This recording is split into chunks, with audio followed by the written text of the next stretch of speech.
How is everybody doing? Welcome back, welcome back, welcome back. So in this video, I wanted to discuss the diplomacy that has been initiated by President Donald John Trump with regards to Ukraine and Russia trying to end the bloodshed that has been ongoing since 2022. If you are not aware of this, President Trump and President Putin of the Russian Federation met in Alaska, United States, a couple of nights ago. If not yesterday, it was the night before, in terms of discussing the terms of what would take to end the war in Ukraine. And if you live in the West, and by the West, I mean Europe and United States of America, which a lot of my viewers are from those two places, you would have received a mostly negative coverage of this negotiation that President Trump is engaging in. Because what I've realized with the people of the West is that there is nothing that President Trump can ever do that they will ever find to be satisfactory. Not a single thing. So anything that President Trump proposed, you know that they're going to suggest the opposite. It is a principle that says whatever President Trump stands for, they stand for the opposite. It's not a very serious policy position, because it does not leave you in a place where you are able to engage everything purely on its merits and demerits, but you elevate it based on who proposed it. It must be said that it is unfortunate that President Biden never tried to negotiate with Russia in any way to try to prevent the invasion of Ukraine and to stop the war from happening. If you're one of those people who think that this Russian invasion of Ukraine is unprovoked, then you, my friend, I have a bridge to sell you in El Paso. Because I don't even know what to say to share such things. But I know that the majority of people in the West, that's the view that they hold. At least in the United States of America, especially when it comes to conservatives, I do meet one or two people once in a while who are honest enough about the causes and the origins of this war, who admit that this war was indeed provoked by NATO. And that's not a controversial thing to say. It is the truth. And obviously you do have Republicans who have stated this on record, like Tulsi Gabbard, RFK Jr., who is not really a Republican, but he might as well be de facto Republican. People like Tucker Carlson, people like Candace Owens, who are going through quite of a situation because they are saying things that a lot of Americans don't want. They are busy slaughtering holy cows. Yeah, but you find a lot more truth on this matter with day-to-day Americans, especially on the conservative side, who admit that actually the truth is that NATO did provoke this war.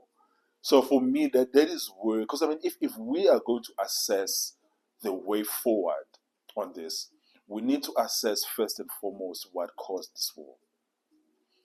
And then once we are honestly assessing what caused it, then we can come up with solutions that will actually factor in terms of what it is that Russia wants. And from what I'm gathering, that President Trump has already admitted that NATO membership is out of the question for Ukraine. That's a big one. Uh, why is it big one? It's because to some of my American friends who don't seem to understand the importance of why Ukraine can't be part of NATO. Let's just play this game of what if the roles were reversed?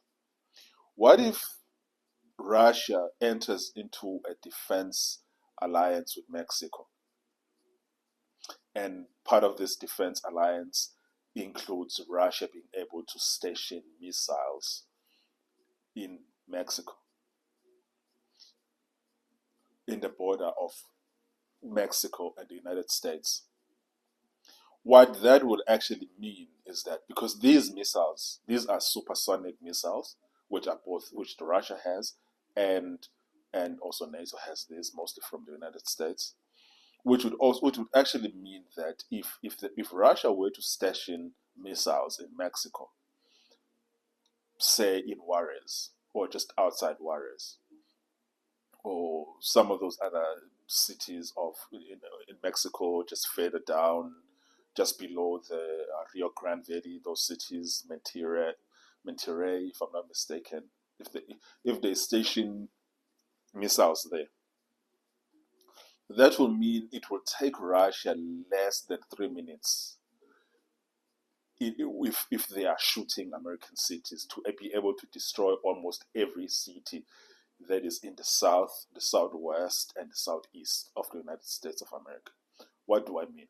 What I mean by that is that it will take less than 2 minutes for Russia to be able to destroy all of these cities: Houston, Austin, Dallas, Jacksonville, Miami, New Orleans, Atlanta, Charlotte, even as far as Washington, D.C., and cities like Albuquerque, Tucson, Phoenix, as far as San Diego, Oklahoma City, including Denver, by the way. All of those cities, Russia can destroy them in less than 2 minutes. And cities that are further up, Russia can destroy them in less than just say 6 to 10 minutes. That will include Los Angeles, San Francisco, Seattle, New York City, Chicago.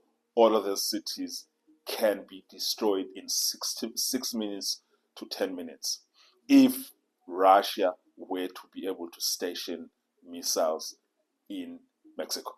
Say, for instance, Russia is able to station missiles in Mexico, and Russia comes into another defense alliance with Canada. That would mean Russia wouldn't have to worry about the cities in the West Coast and the cities in the East Coast, but when it comes to the missiles that are stationed in Mexico, if they are stationing missiles in Mexico, that would mean that if they have missiles in Canada, they can destroy all of the West Coast and East Coast cities in less than 2 minutes, and they can destroy all of the south to southwestern to southeastern cities in less than 2 minutes, which means in a coordinated attack in less than 2 minutes, every city in the United States would be destroyed. That is what it means when you have your enemies stationing their missiles at your borders. And the United States of America would never allow that. Even though Canada is a sovereign nation, and even though Mexico is a sovereign nation, because we know that this almost happened a few years ago with the Cuban Missile Crisis, when Russia wanted to station missiles in Cuba. That actually brought the U.S. and the USSR close to a full out hot war. So this is to say that Americans actually understand this concept. They understand that it is provocative, it is unacceptable, but they have stationed missiles all over around Russia. And Russia has been saying, stop doing this. And if you look at around Russia, all of these so-called NATO nations, which all have American troops and American missiles. Ukraine was just a bridge too far. And Russia was just saying, no, we are not going to allow this. Because if you have NATO troops and NATO missiles stationed in Ukraine, that would mean Moscow can be destroyed in also less than 2 minutes. It's just not acceptable. I don't understand why people pretend as if this is something that is acceptable. It's not acceptable. So stop this nonsense of saying that this war was not provoked. It wasn't provoked. It was, excuse me, it was provoked. And it's not just the problem that with Ukraine. The problem is that all of these other troops and missiles that are encircling Russia. What do you want the Russian people to do? What are they supposed to do? You've encircled them in every direction with your weapons and missiles, supersonic missiles, and you just expect them to accept something that you would never accept because it's not acceptable. So cut the crap about this. So once the fact that we put that aside, and from what I'm getting, that President Trump has some level of understanding and acknowledgement that this is not something that is acceptable. This is not something that can ever be acceptable to the Russian Federation. Now, therefore, we are entering a space of negotiation where we're actually negotiating in good faith. And the problem with the West is that thing that some would call Western solipsism. No one in the world believes their own BS like the West. If it is mind blowing. It is mind blowing. Some of the falsehood that people in the West believe about historical events, about what has caused many wars that have been involved in, about what has caused the many wars that we are currently engaged in right now. It blows my mind. It blows my mind. And for nations that pride themselves for free media and free speech and whatnot, I don't think that there are nations that have so much of almost universal mind control on their own people when it comes to issues like this. It is the level of groupthink and almost psychosis that Western people have on things that are just simply not true when it comes to the conflict that the West has been involved and engaged with in the past. Is actually mind blowing to me. So which is why where I'm at right now, I feel like Trump's negotiation with President Putin has some positives to it, because at the very least he is not gaslighting, and he is not denying reality, which can be said about a lot of you. And so because of that, um, something good might come out of it. And I've heard that some of the demands that President Putin has made for the cessation of hostilities is that Russia must keep some of those eastern parts of Ukraine that they are currently controlling, like Donetsk and some other, I can't say these names. And I think that's actually something that Ukraine needs to seriously consider. Or Ukraine must just need to come out and say, we will not join NATO. If that was the case, there wouldn't be a war. Remember that there was a president, a Ukrainian president, whose position was that we are not going to join NATO. And he was toppled in an illegal coup in 2014 by the Americans. And then some of you want us to pretend as if that didn't happen.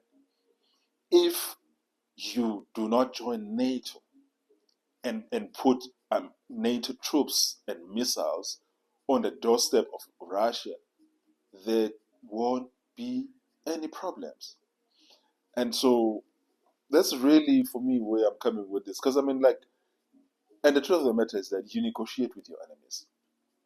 You don't negotiate with your friends, you negotiate with your enemies. Which is why, whatever the outcome, President Trump was justified to negotiate with President Putin.